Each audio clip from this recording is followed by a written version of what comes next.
Thanks, Michelle. I'm going to have to take that 20 years out of the bio. Like, it can't be that long. It doesn't feel all that long ago. That was a brand new grad at University of Michigan, their surgical intensive care unit, figuring out what to be a nurse is all about. And it doesn't really seem all that long ago. And oh my gosh, 20 years. And so we're going to be talking a lot today. You'll hear me later this afternoon talking to you more about engagement. They're going to fix me. Is it on? Is it on? I can shout. Try that. Okay. Any better? Yeah. Oh, there we go. It picked me up. Okay. Well, a lot of theme that you're going to hear today, you heard from Tom. It's almost like we had telepathy, putting our stuff together, because he set me up really, really well. In that the theme today is getting to the next level. And how do we do that? And we toss around words like improvement and quality and engagement, patients, families, providers, and that's in our vernacular quite a bit. And I want to spend a little time with you today kind of delving into what that really means and how that can help you with your goals when it comes to reducing harm, no matter what you're working on. You'll also hear something from me today, and heard from Tom too, we're like mine with this, is this is not a project. Project to me has a beginning and an end. Quality improvement continues on. You know, oh, I'm working on falls right now. That's my project. I'm working on CAUTI right now. That's my project. I'm working on pressure ulcers. Oh, now the new thing is patient-family engagement. They're not projects. They're very integral together. They support and they're synergistic. And so we're going to explore some of that today, because when several years ago at my hospital, they came and said, we're going to do patient and family engagement. I'm like, woohoo, I thought that's what I was doing. I'm a nurse, right? And so this picture could very well be me with one of my patients. I've probably taken care of hundreds, if not thousands, like her over the course of the years, especially in thoracic surgery, and really engaging with them.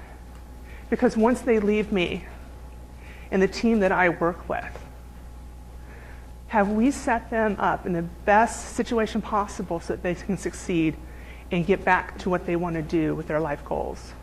Back to their family, back to their kids, back to their grandkids, back to work on many of them. And this is why I do this, is that patient in the bed that we see as we walk down the halls. And sometimes I think we forget about them, or maybe not forget is the right word, but we lose a little bit of focus. It kind of drifts away when we start looking at numbers and data charts. And this is really what we're talking about, is that person in the bed and when they go home, back to their family and their community, and ensuring that not only are we taking really good care of them when they're with us in our four walls, but are we still continuing to take care of them once they leave our four walls. And so I think we think about acute care in hospital, and then we think about outpatient and community as very separate entities, but they're not. They're very, again, jointly entwined. And we're going to explore that a little bit today. So, patient and families as a change engine. Can they help us reach our clinical goals? And by clinical goals, I mean talking about reducing virally associated events by 40%, reducing central line infection by 40%, reducing falls with injury by 40%, reducing readmissions by 20%. Do they have a role in that? Anybody? I see some heads nodding yes, they do. They're half the team, aren't they? I meant to say thank you for the snow, for this California girl. It takes me back. I am, believe it or not, I am a Indiana farm girl who's found herself in California, went to grad school, found a job, made lots of friends and stayed. And so I'm driving across, I'm like, oh, there's bars, there's snow now. It was really kind of neat. If you could hold it off for the rest of the day so that I can drive back to the airport in one piece, thank you very much. But it was really nice to wake up and see the snow.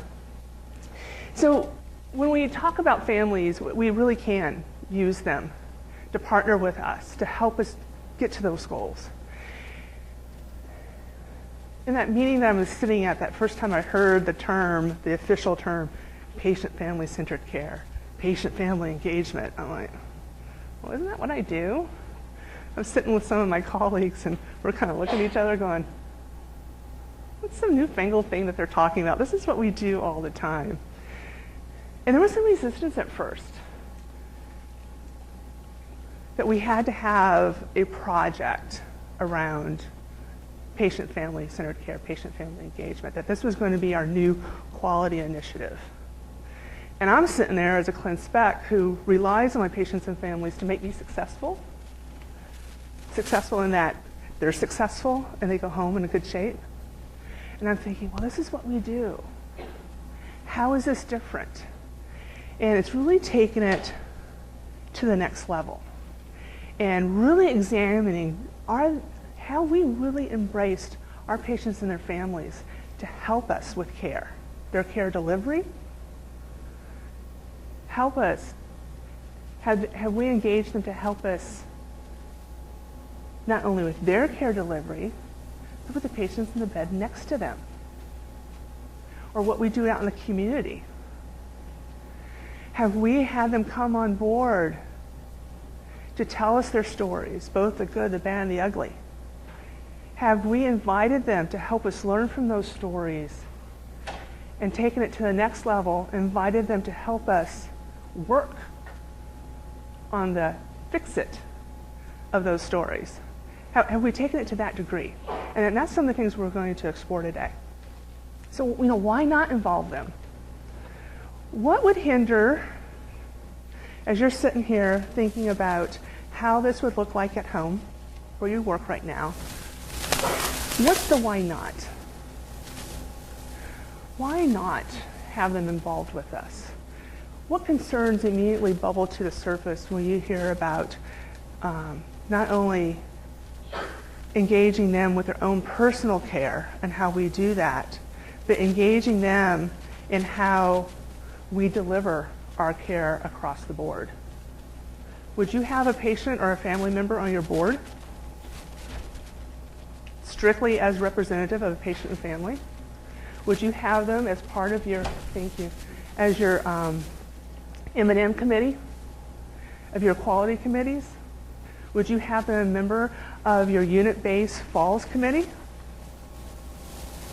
Would you? Maybe? Why not? What's the not? What are folks often scared about of having a patient with them at the table? HIPAA, showing our dirty laundry. Because we're used to keeping our cards very close to us. And here we're being transparent. So we're going to explore some of that a bit. So we're going to start at the top and talk about what is quality care. That's one of the words that we toss around. I think one of the acronyms was AHRQ, quality. What do we talk about that? Well, AHRQ has defined quality as quality healthcare means doing the right thing at the right time, in the right way, for the right person, and having the best results possible. That kind of fits. That makes some sense to me as a healthcare practitioner. The Institute of Medicine, this was, I think, 1999, quite a while ago. Probably familiar with their crossing the quality chasm. That they define quality in 6 domains. That it's safe, it's effective, it's personalized. Here's that word, patient-centered. We were talking about it 14 years ago. Timely and equitable. Okay, I get that part. So that's what the academics are talking about. That's what we as a healthcare entity are talking about. But from the patient viewpoint, what does quality mean to them? Ever thought about that, if there's any difference? Hospital patients, we heard from them. There's been a lot of things written on this in the literature. We hear from our patient satisfaction scores and focus groups. Keep me safe. If you're going to hospital for CHF, are you expecting that you're going to spend a couple extra weeks because you got sepsis from a central line infection? That wouldn't be on my agenda. I'm going to get treated for my CHF, and I want to come home and, with my CHF resolved. Make me better. Heal me, achieve desired outcomes.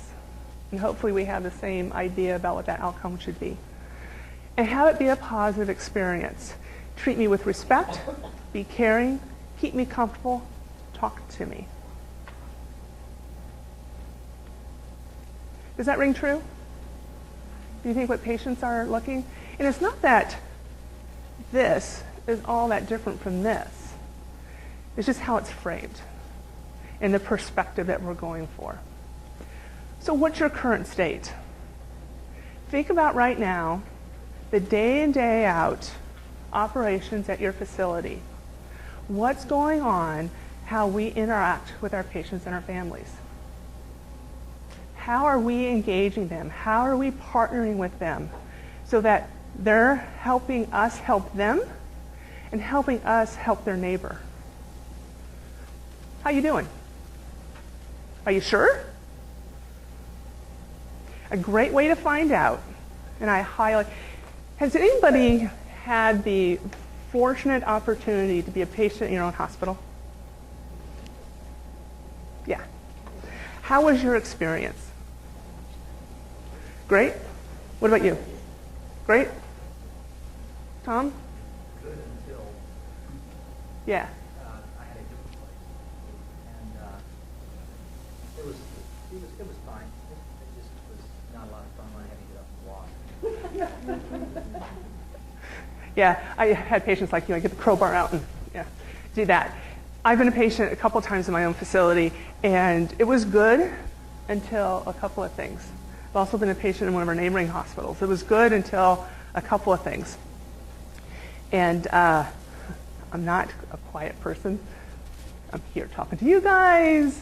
My friends and family will tell you I'm not shy about sharing my opinion. And so during my care, I tried to be respectful and respect my caregivers when it didn't go so well, because I also had the title after my name, and I'm sure they're a little nervous walking into Cheryl's room because she's the critical care CNS. Oh my gosh. I'm walking around with the white coat. But at the same time, I'm like, well, if I'm experiencing this and I'm having to pull strings in order to get the care I think I should have, what's happening with Sally and Tom down the hall who doesn't have those strings? I know how to make my facility work. And I think that was a big aha for me. I thought I got it beforehand. Like if you had talked to me and have a conversation, I'd be, oh yeah, I know. It wasn't until afterwards. And so short of having a really nasty illness and being admitted to your own facility, what can you do in lieu of that? Think about shadowing a patient as they come from walk into your door and through that process and see what they experience. How many have surgical services? A few of you do? Yeah? So what kind of experience does your surgery patients have, especially elective folks? What's their first interaction with someone from the hospital? What's their second?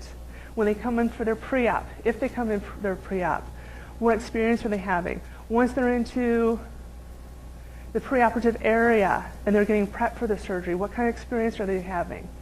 Once they get to recovery and out to the floor, what interactions are going on? You can learn a lot from trying to be that little fly on the wall. Of course, there's a little bit of people know you're there, or whether you're following maybe a family member through. Try to step back and I don't work here anymore. Let me see this through my mom's eyes as she's coming through. And Tom, sounds like you had a lot of experience with that. Trying to go through and see what is the average person's experience with what we're doing. Sit down and care map the flow. So if you take your ER patient, write down the events that occur and their interactions and map their care. See where the hang-ups are. See where their potential pitfalls are. Where's potential for breakdown in communication, which could lead to an adverse drug event? Where's a pitfall and breakdown in communication that possibly might lead that patient back to us because we didn't engage them well enough so that they are prepared to go home well? So think about that care experience map. And I'll talk about this a little bit later, my own experience with our preoperative area, working with my cardiac surgery patients,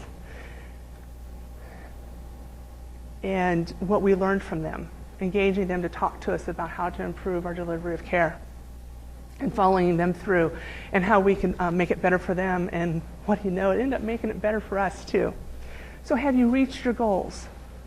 Have you achieved, and are you where you want to be with your quality work? Is your surgical site infection rate down to where you want it to be? Is your fall with injury rate down where you want it to be? Are your interactions with your patients and family where they want it to be? Who has met goal on any of that? Me neither. And so that's why we're here today to do this. And so what we're going to delve into is additional tool in the toolbox to help move that along. So, excuse me. So what's the framework? What's the culture for patient and family engagement? This is what the literature tells us. Some of this came from HRAQ. Leadership creates a culture and infrastructure to support it. Patients and families have access to information, and they help us manage their care. Healthcare team engages the patient and family in a shared decision making. Less telling and more of let's come together and figure this out. Patients and families are supported in self-management, and partnerships are established between hospitals and community services. The gentleman was sitting here a little earlier, he asked about pharmacies in the outside world. Great opportunity. I'm glad he asked that question. It's a huge opportunity, and it can be done. Hospitals across the nation are doing it. And if you're on the ADE listserv for the HIN, that comes up often, those questions, and there's a lot of sharing going on how those hospitals have made that happen. Dr. Steve Tremaine that Michelle mentioned, he moderates that listserv. So pop a question on there. Hey, we're thinking about going out and tapping into our Walgreens or our CVS or your outside pharmacist to help us with this. Where do we start? That's a great question to ask and post up on the listserv, because you will get a lot of responses back of people who were in those shoes not too long ago and have been able to make it work. So the Partnership for Patients has some key strategies that they're looking at. And these will become very familiar to you in the next coming months and years, because CMS is also looking at these 5 key strategies. And we're going to talk about a few of these. I like talking about theory and the academics, but I really love talking about and sharing on how to make this real, make this really come alive in your facility. Because it's one thing to talk about number 5 here. Hospitals at least one or more patients who serve on a governing and or leadership board and serves as a representative. It's one thing to just make that statement, that you have a patient who sits on maybe your quality committee of the board, sits there, comes in for the meeting, and leaves. Check the box, you're doing number 5, right? Or have you invited a patient family member to come in and sit on your quality committee of the board as a representative and has active participation in the discussion and the ongoing plans? So we can either do tick the box, we documented, we do it, or we can really make it meaningful. So the IOM talks about patient-centered care, published back in 2001, and they define it as providing care that is respectful of and responsive to individual patient preferences, needs, values, and ensuring that patient values guide all clinical decisions. Well, that's a mouthful. That's why I read it, because I couldn't remember it. It's a mouthful. So when you think of patient-centered care, what pops to mind? Tell me. What does that mean? Giving them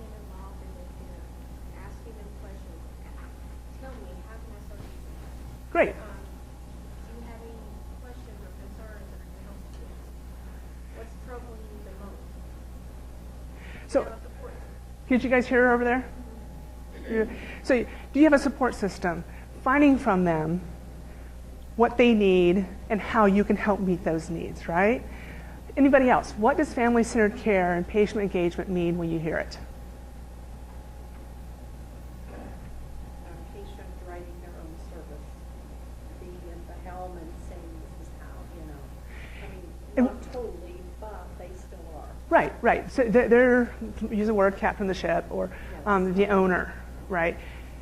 Do you have a concept of how we can help patients get there? Not yet. Just giving them opportunity. Yeah. Some places have care plans and care maps, and so they bring this, care plan with them. They go, okay, I'm on this day, and I haven't completed this task. When is that going to occur?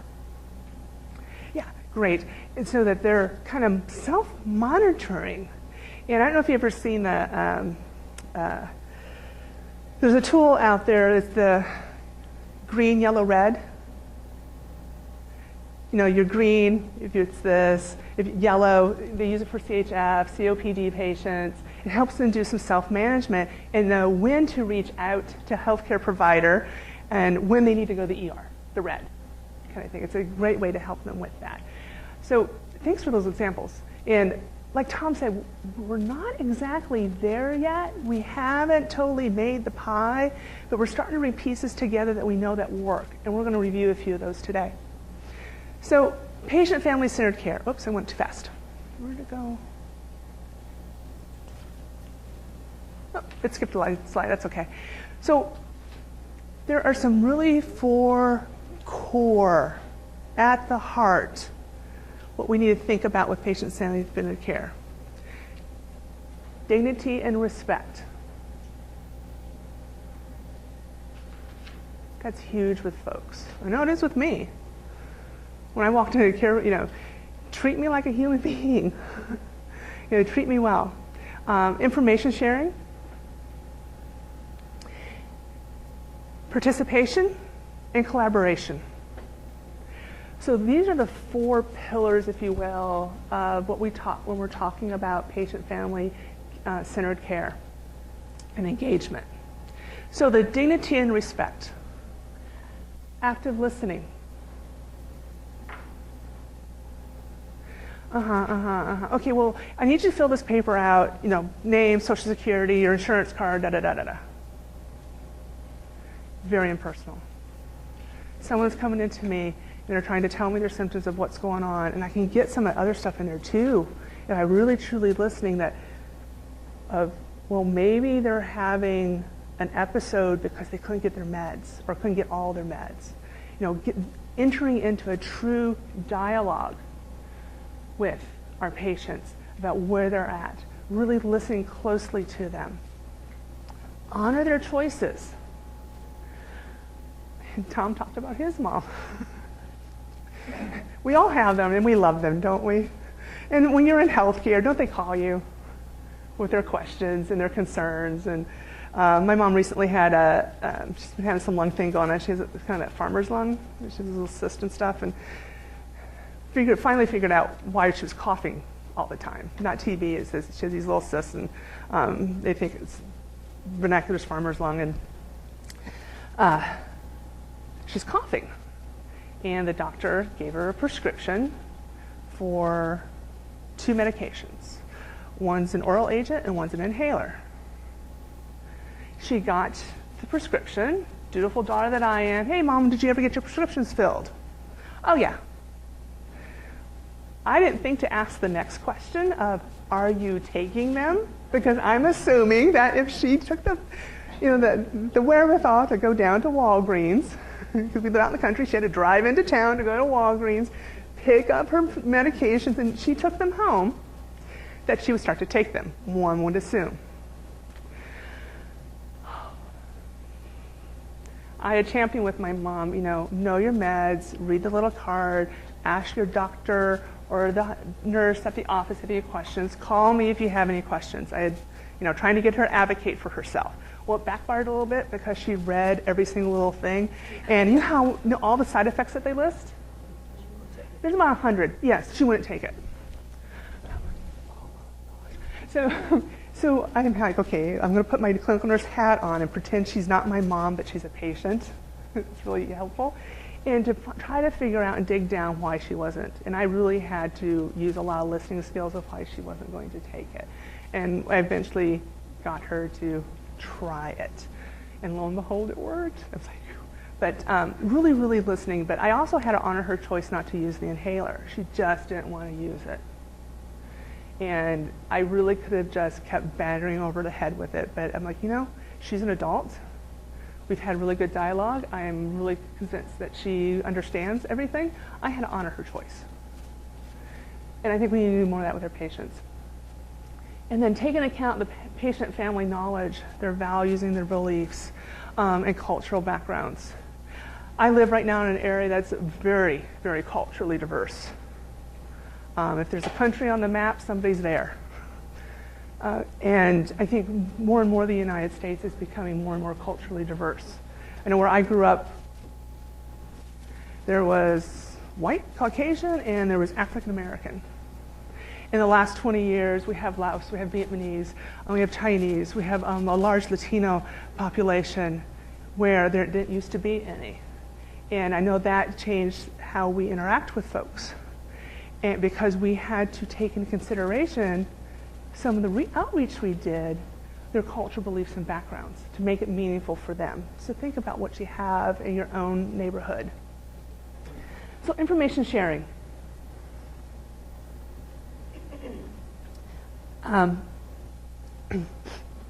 So we were trying to introduce this concept with physicians, and partly it was the cure for them was to help them increase their patient satisfaction scores. We had some hospitalists, and always, the majority of them, when the patient would send back their little survey, they were at the wrong end. And so we're like, hey, look, guys, this is a tool to do this. And they said, well, I talk to my patients. There's a lot of telling. And from the patient's perspective, it might look like it's a megaphone. Blah, blah, blah, blah, blah, blah, blah. Okay, yes, thank you very much. I'm out the door. And so it's a little bit different. Look at this. It's not so much a telling. Well, I told you to take your insulin at this time and this time, and I told you that you had to eat so many calories and so many carbs and so many protein to prevent that hypoglycemic episode that you had yesterday. We do a lot of telling. We don't do a lot of engaging. So how do we move from a telling model to an engagement model and make it part of our everyday care? One of the techniques that I really like, and I didn't know that I was doing this, that some of my colleagues were doing this, that actually had a formal title. And that formal title that I learned not too long ago is called Teach Back. Some of us have really, been doing it for a while. And Teach Back is a little bit of a telling, because you have to share the information. But how do I know that some of it sunk in? How did I know that my explanation got through, that I explained it well, that for them? I have them tell me back. What did you hear? And you do it in a manner that you don't feel like you're not dumbing them down, but I'll say something like, just talk about some really complex things. What are you going to do? Your daughter wasn't able to be with us today, doing a pre-op. What are you going to go home and share with her? And I get to hear back a lot of things. In that discharge phone call. What do you remember of us telling you how to take care of your hip?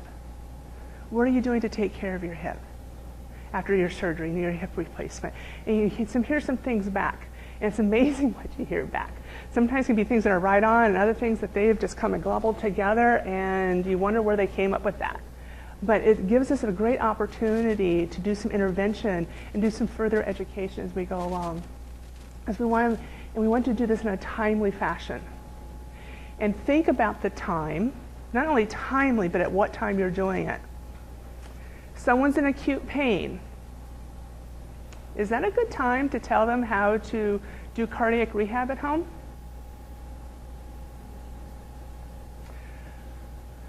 Someone just got a diagnosis that they weren't expecting. Is that a good time to walk in and share with them the different stages of cancer and their treatment options right then and there? Probably not.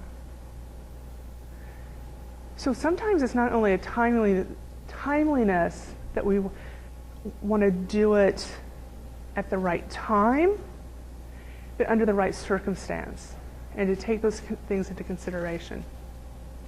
And we want to enable them to participate in their care and decision making. So part of that is when we deliver the communication, we deliver the information, that we're delivering it well, that meets them, get them to tell us back of what they understand so that we can go from there. And because they're going to use that information to make their decisions for themselves with our assistance and our support. So we got to make sure we get this communication thing down. So that leads us to the participation. Patients and families encouraged and supported in their care and decision making. My grandparents were of the generation that they went to the doctor told you to do X, Y, and Z, and you were supposed to do it, no questions asked, it's just what you did. That's changed a lot. My sister, my generation, she's still kind of like that. Because that's just the way things are, and it's starting to change some, where I'm saying, well, ask these questions and really get involved. She has some asthma that's been kind of out of control, and I think as she got more involved and took on a little bit more responsibility of managing herself, her asthma's gotten better. It's much more in control. She's not calling me, hardly able to talk. I'm like, what are you calling me for? Go to urgent care. And so it's nice to see this progression, that it really can help us, that if we get them to participate in their care, they don't come back to us. We reduce those readmissions. They get out of the hospital faster and with fewer complications from just being in the hospital. And we want to respect, again, the dignity and honor the decisions that they make. They may not want to or feel like they can do every little in and out. Diabetes is a very complicated disease, to use one as an example. So how can we support them to be involved as much as they can and then fill in the gaps?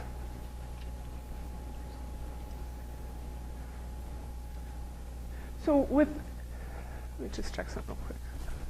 Let's mess up.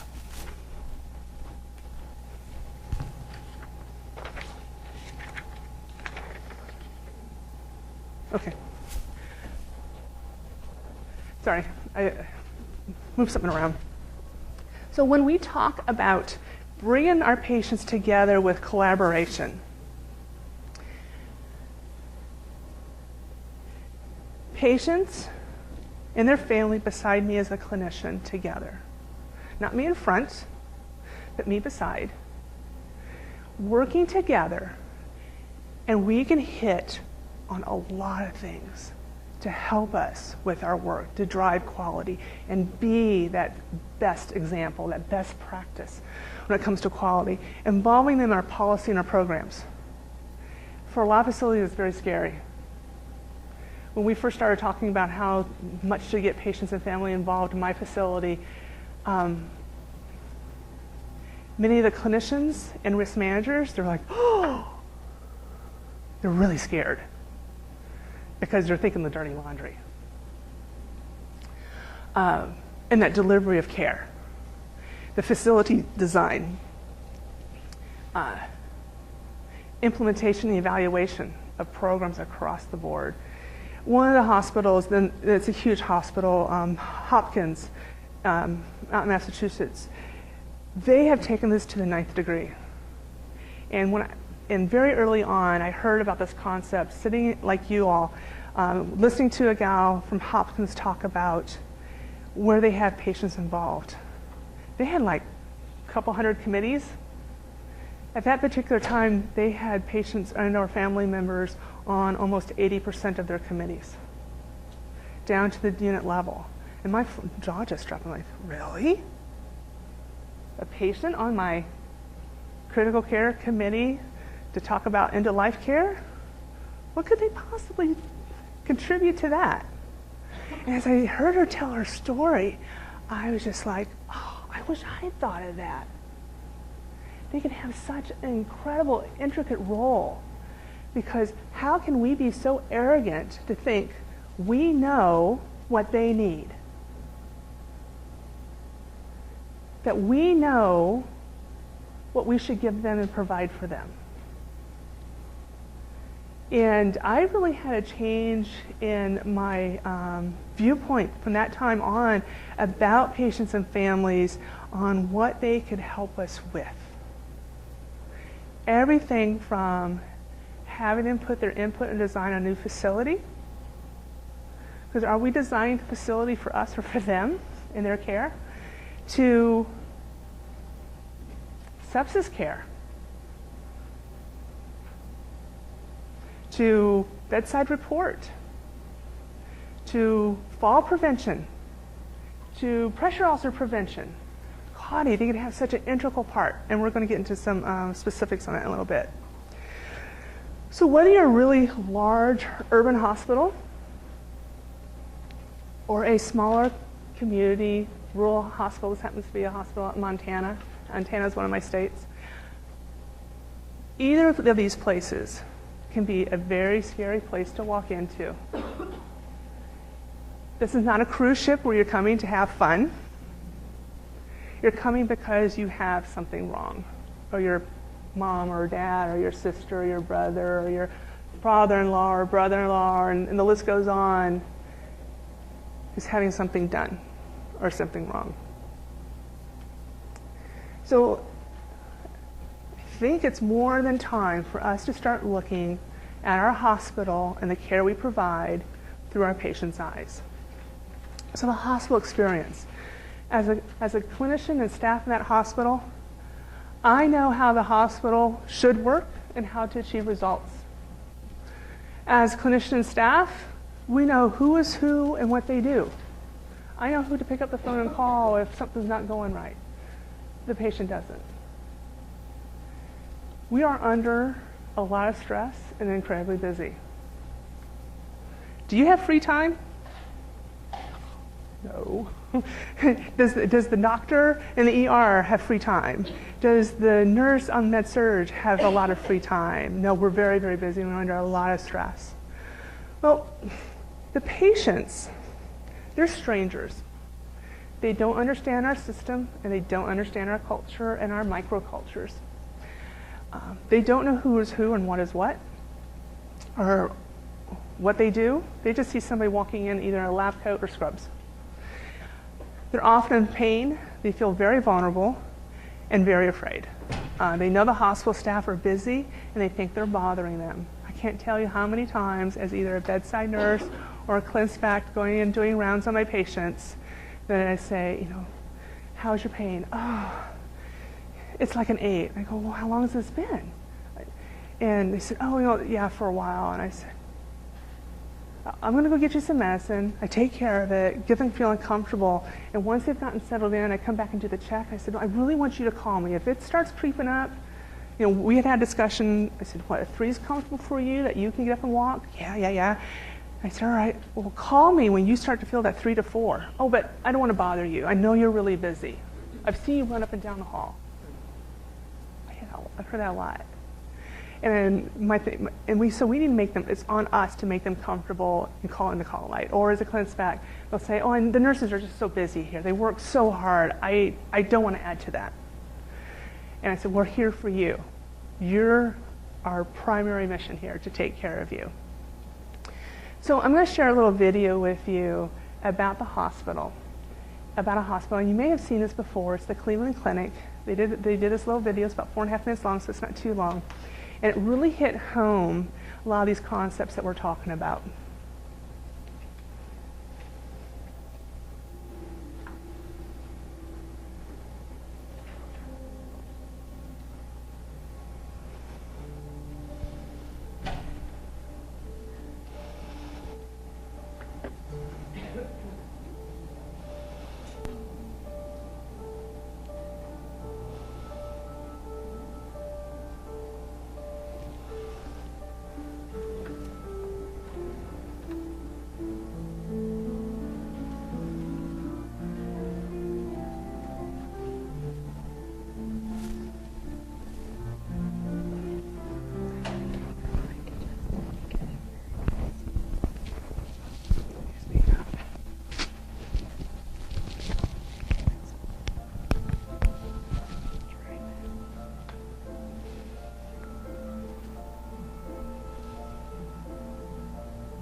Pretty powerful, huh? Were you able to identify both sides of the lab coat? So, what is patient and family engagement? Well, it's an environment where patients, families, clinicians, hospital staff work together as partners to improve the care and quality and safety of that hospital and ultimately their community.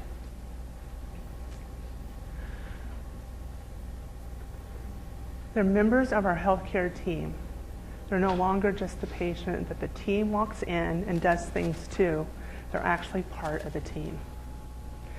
And they have a voice, just like other team members have a voice, and that we need to listen closely to.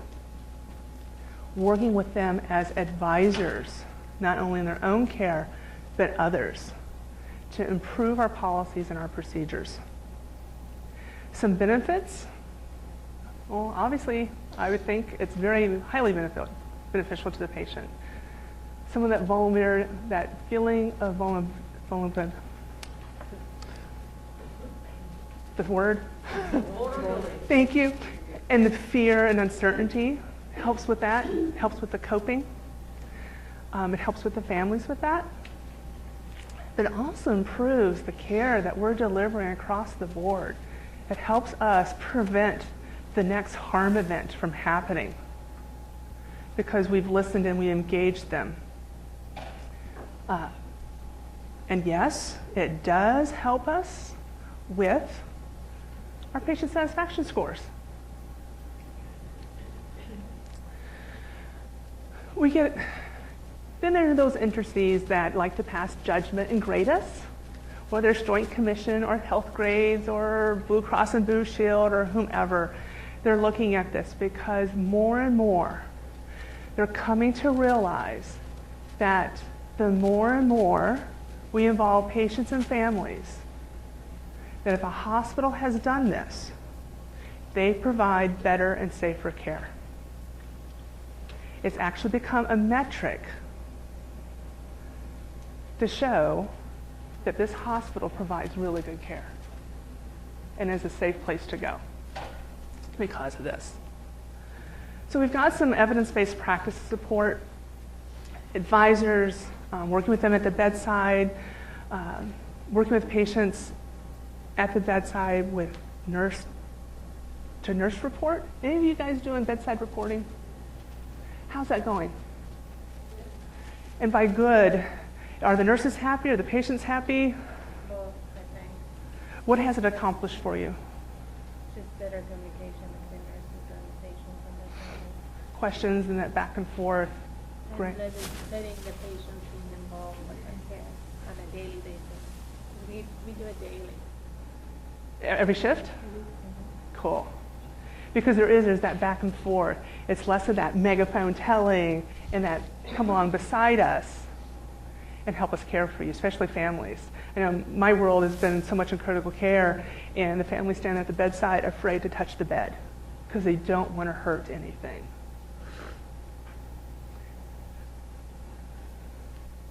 But they want to do something. You know, they want to do something to help that loved one. And to have them involved at bedside report, they get some of their questions answered, they get some of their fears stamped down a little bit, and they're involved that you can run their feet and help us with passive range of motion. You know, this is the plan that you can be involved with in helping us execute. So what do you think are some barriers to fully embracing what patient family-centered care and engagement are? What are some barriers at your facility? The people that you work with, what comes to mind? That if you go back and say, oh, I heard about a couple of things that we could do to really further our efforts. And you start talking about doing bedside reporting or having a patient come on your falls committee. What kind of reaction are you going to get? Huh? It won't work here. It won't work here. What other reaction are you going to get?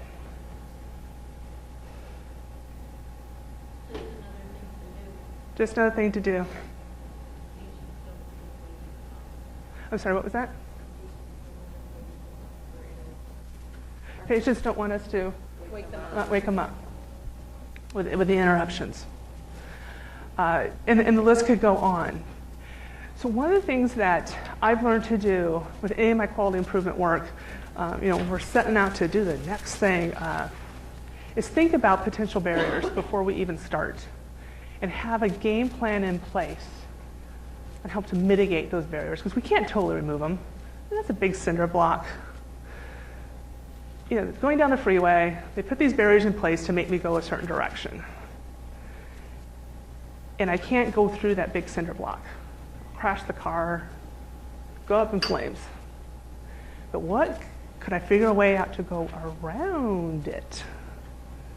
Or maybe eventually that block can be moved over to the side a little bit so I can eke on by. So one of the things that I did in my facility, and I had great support. Our chief medical officer was one of the cardiothoracic surgeons I worked with.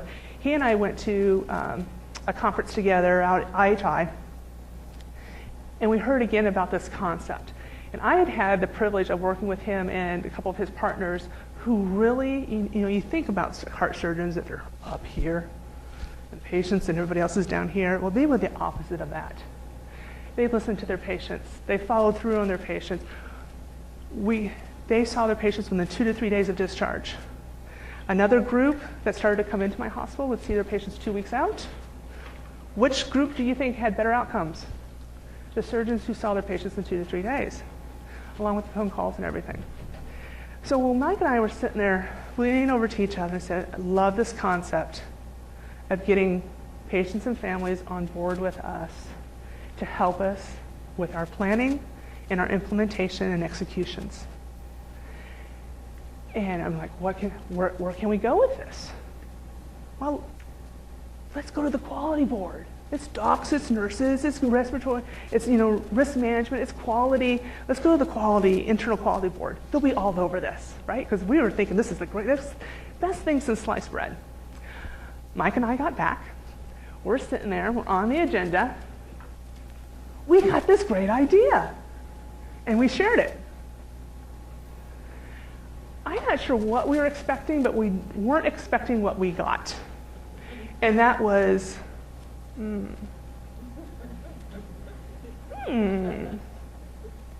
we're kind of looking at each other going, well, this is lukewarm to cold. Wasn't expecting that. And, well, what do you guys think? Well, that's interesting.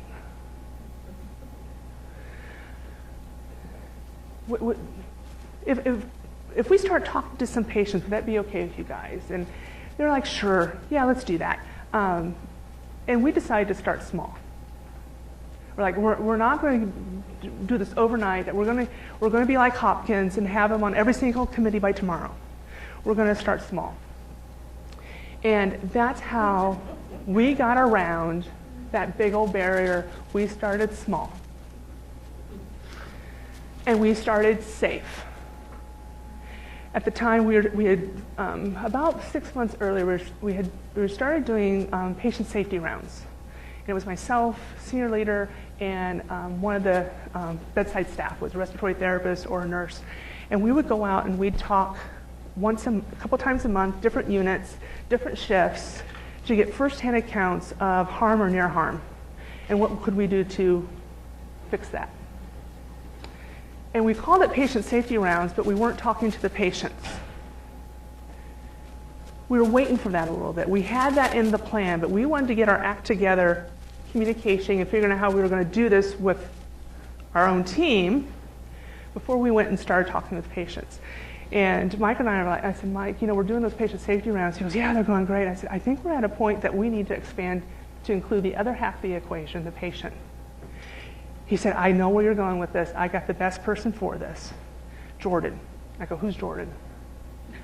He goes, he happens to be the chair of the Patient Safety and Quality Committee of the board. He and his wife both have been patients of ours in the last year. He's going to be all over this. I go, great, I want to meet him. And we were thinking that this is going to be small and safe. He's already been hypnotized. He already had some of the vernacular down. He was kind of one of us, but we worked with him, and he wanted to know and understand what his role was, that he wasn't going out to talk to patients when we did rounds as a board member. He was going out as a community member and a former patient. And he brought us stories back that we never would have heard because the patients may not have been comfortable sharing it to somebody in a white coat or with a badge and a title. So we started small, and he was safe. And we started to grow this. And he would go back to the board and share his stories. And it grew from there. And now we actually have a little committee that's made up of patients and families and staff that we run things by to get their input, and whether it's design of the cafeteria or the new building. So we started small, and it grew from there. How do we find them? Talk to your docs. Miracles happen every single day in our hospitals. Find them, talk to them. Harm happens every single day in our hospitals. Find them and talk to them. Reach out to them and see if they'd be willing to partner with us as we try to get better and improve. So some ideas to test. Pre-op, great place to start. I mentioned a little bit earlier about, we looked at our pre-op thing, and we'd have a patient come in, sit with me and the OR nurse and anesthesiologist to get them all ready for their heart surgery and what they needed to know and what we needed them to do. We had this booklet, and it was good information, but it was kind of dry and not real great. So I'm like, we need to redo this. So I did my thing with the clinician, making sure it was all clinically relevant in that. And I did the best thing. I wish I had done it earlier. I took it to one of our secretaries and said, hey, you read this. Tell me what you think. Does this make sense? Would you know what to do? And she goes, oh, I don't like this part here. I don't know what this means. Safe person for me to go to and ask that, right? I got good rapport with one of my patients, and I said, hey, and this was after they had gone through everything, and we're revising that booklet that I gave you. You remember that? Oh, yeah. We want to make it better. Got any ideas? They had tons of ideas. It was great. So starting small, look at the pre-op process. Is it our convenience or theirs?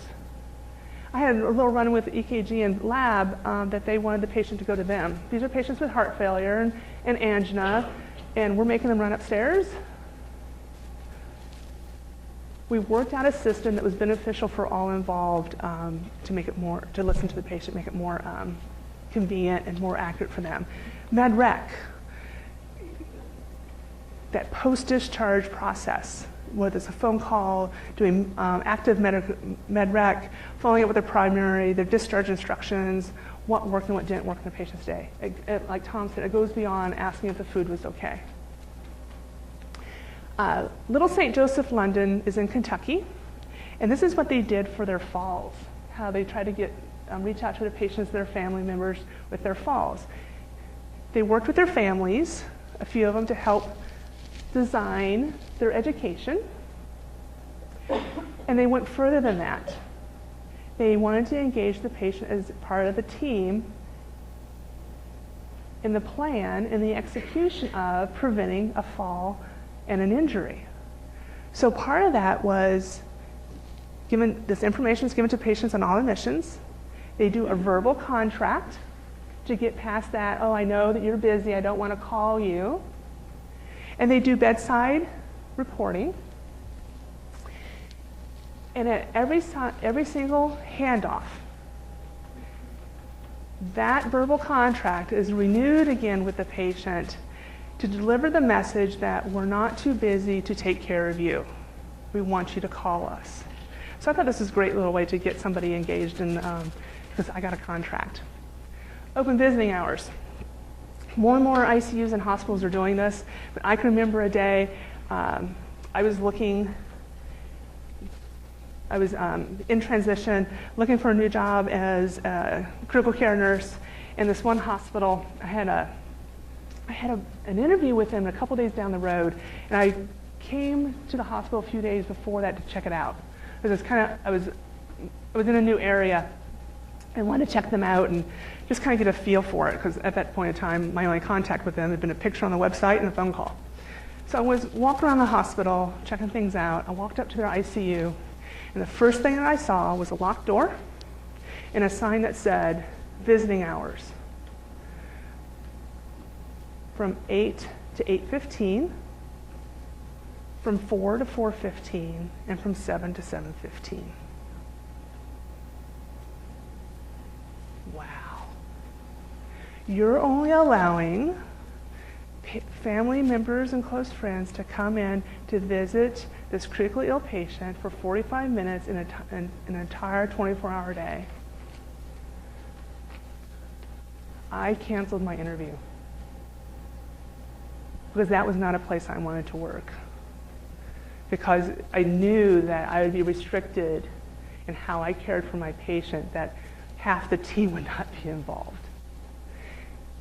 Family activated RRTs. You guys do rapid response teams? You ever thought about having the patient pull the trigger? It can be done. It can be done very well. Think about that. This is like beyond just having them going, this is beyond Jordan going around doing rounds. This is a big step for institutions to get to there. It took us a while to get to that place because nurses and docs and especially managers are like, well, they're going to be calling an RRT because we didn't fill their water bottle. It hasn't happened. We've had some very appropriate RRTs called. Family members at the bedside. The nurse hasn't been in there for half an hour. Patient changes. Family's caught it. We can't be in there 24/7. So think about doing patient-family activated RRTs. This idea came from the Josie King story. Are you guys familiar with Josie King? That she knew something was wrong. Bedside communication, talked about it here. You guys have an in-state example of how well bedside reporting can work. We talked about communication, getting the family to understand what's on the plan. This is from one of the Hen hospitals. The name's down in the corner. Our hospital did whiteboards, and I've seen a lot of whiteboards in different hospitals that I've toured and had the privilege to be at. This is one of the best ones I've ever seen. I really, really like it. It's very straightforward. And engaging our families with self-management skills, and this is a whole day topic. From teach back to figuring out their health literacy and how we reach the health literacy, how we write our materials. Another reason to try your health materials out with non-clinicians. Take it home and give it to your brother, see if they understand. All these things can come together to help us with those families and help us with the patients so that they're staying home, they're active, they have a better, higher quality of life, they're reaching the goals and doing what they want to do.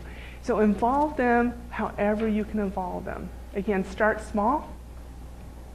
And remember, change is uncomfortable. It takes a while.